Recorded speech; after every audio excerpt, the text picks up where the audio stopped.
Aleksandr Mikhailovich Orlov was a general in the Soviet secret police and NKVD resident in the Second Spanish Republic. In 1938, Orlov refused to return to the Soviet Union because he realized that he would be executed, and instead fled with his family to the United States. He is known mostly for secretly transporting the entire gold reserve of the Spanish Republic to the USSR and for his book, The Secret History of Stalin's Crimes.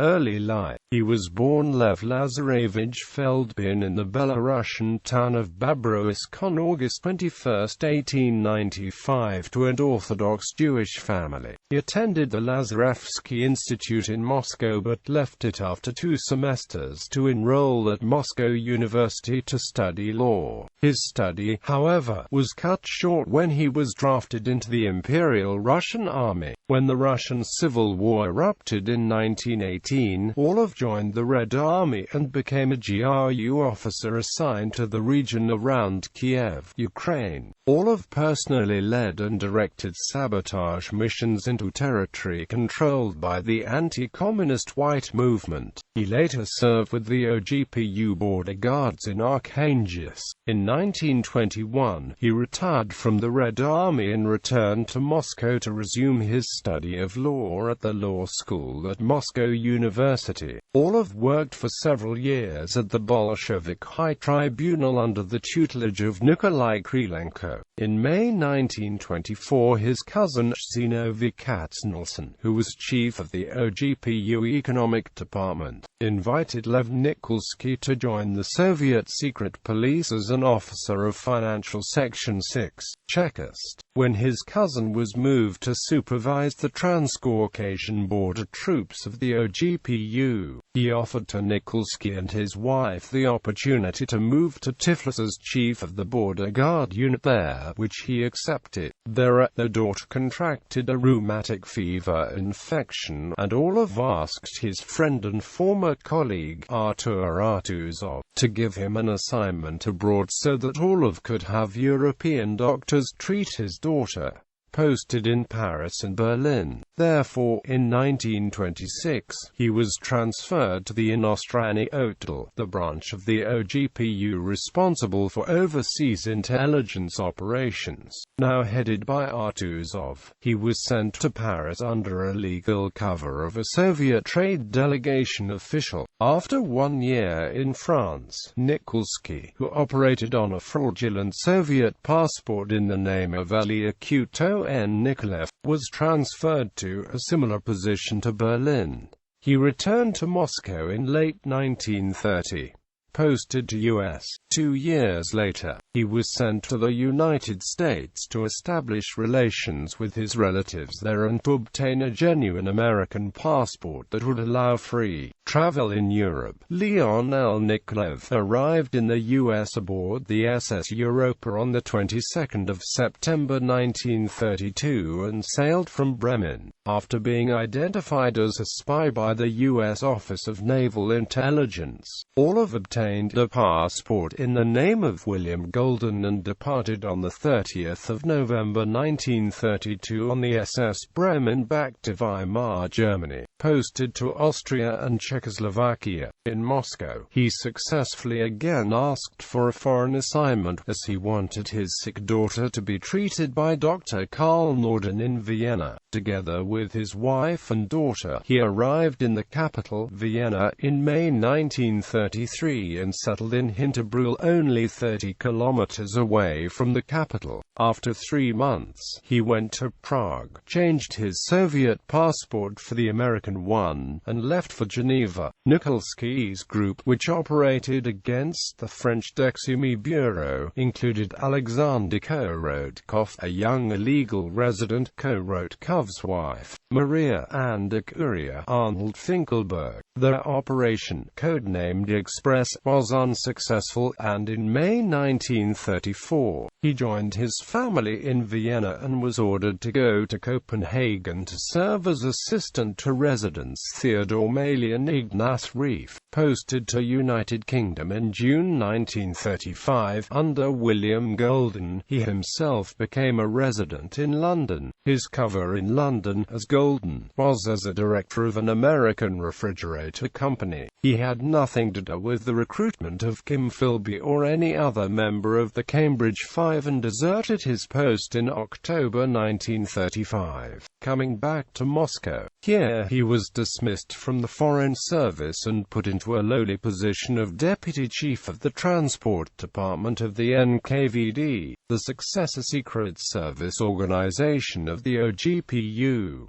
Work during Spanish Civil War. In early September 1936, Orlov was appointed NKVD liaison to the Spanish Republican Ministry of Interior, arriving in Madrid on September 16. According to author Donald Raphael, Stalin, Yezhov, and Beria distrusted Soviet participants in the Spanish War. Military advisors like Vladimir Antonov Ovsienko, journalists like Mikhail Koltsov were open to infection by the heresies, especially Leon Trotsky's, prevalent among the Republic's supporters. NKVD agents sent to Spain were therefore keener on abducting and murdering anti-Stalinists among Republican leaders and International Brigade commanders than on fighting Francisco Franco. The defeat of the Republic, in Stalin's eyes, was caused not by the NKVD's diversionary efforts but by the treachery of the heretics. It is said Orlov was sent to Spain after a young secretary, with whom he had been carrying on an affair, shot herself in front of the Lubyanka because he refused to leave his wife. Orlov arrived in Madrid on the 15th of September 1936.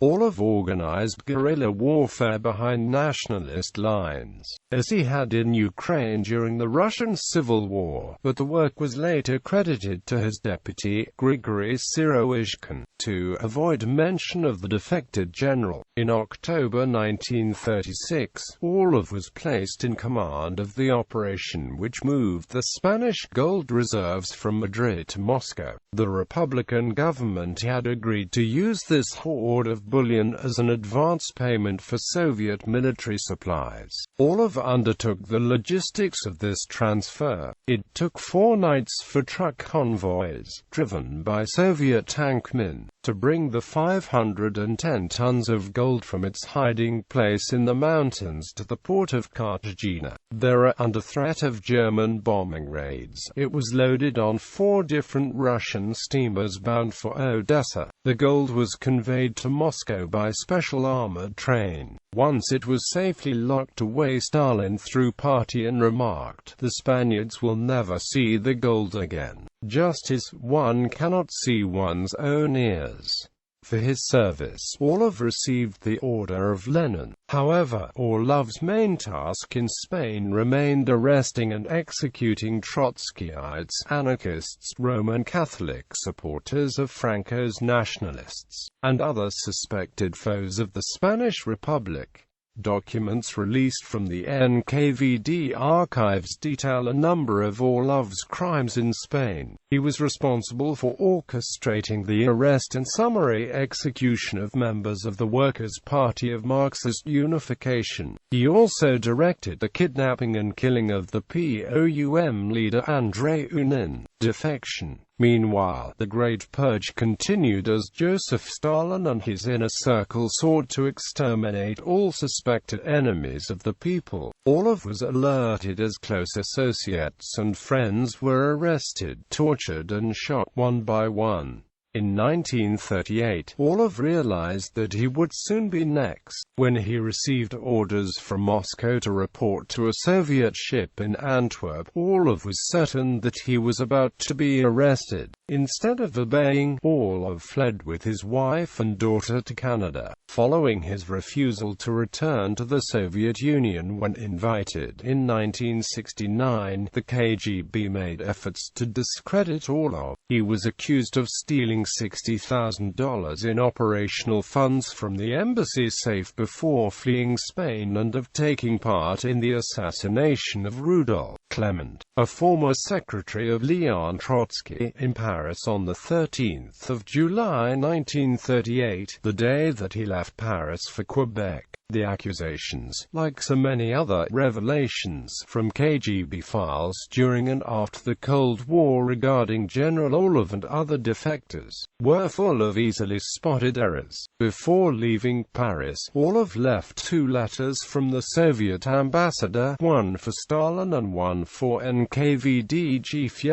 He told the dictator and the chief of the NKVD that he would reveal everything he knew about NKVD operations if any action was taken against him or his family. In a 2-page attachment, Orlov listed the code names of numerous illegals and moles operating in the West. Orlov also sent a letter to Trotsky alerting him to the presence of the NKVD agent Mark Zadborovsky in the entourage of his son, Lev Sedov. Trotsky dismissed this letter as a provocation. Then, Orlov traveled with his family to the United States and went underground. The NKVD, presumably on orders from Stalin, did not try to locate him until 1969. The Secret History. After his defection in 1938, he was afraid of being killed like other NKVD defectors such as Ignaz Reis. Therefore, he wrote a letter to Stalin promising to keep all secrets he knew if Stalin spared him and his family. Orlov kept his word and published his memoirs, The Secret History of Stalin's Crimes, only after the death of Stalin in March 1953, exactly 15 years after his own flight. A textual comparison of The Secret History with Walter Krivitsky's In Stalin's Secret Service reveals that for both books, the author's secret informant on the history of the Moscow trials was Abram Slutsky, head of NKVD Foreign Intelligence. Many historians believe there is the ring of truth to Orlov's tales, but the reader should remember that some of the stories were told second-hand and that Orlov himself was deliberately dishonest about his own complicity in these affairs.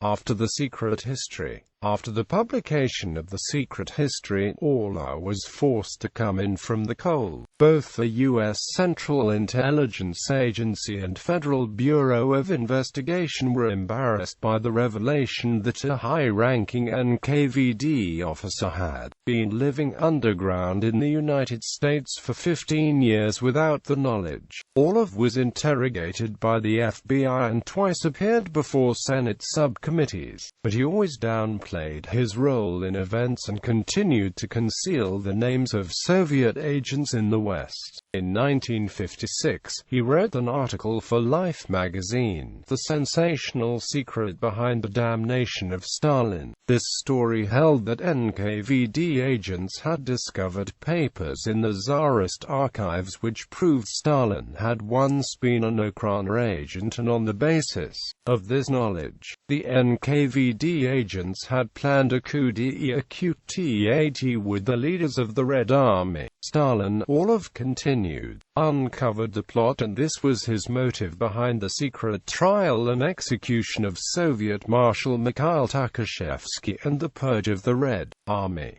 The research of Simon Sebag Montefiore contradicts this theory. However, Orlov and his wife continued to live secretly and modestly in the United States. In 1963, the CIA helped him publish another book, The Handbook of Counterintelligence and Guerrilla Warfare, and helped him obtain a job as a researcher at the law school of the University of Michigan. He moved to Cleveland, Ohio. His wife died there. He died on the 25th of March 1973. Orlov never wavered in his contempt for Stalin. His last book, The March of Time, was published in the U.S. in 2004 by former FBI Special Agent Ed Gazur.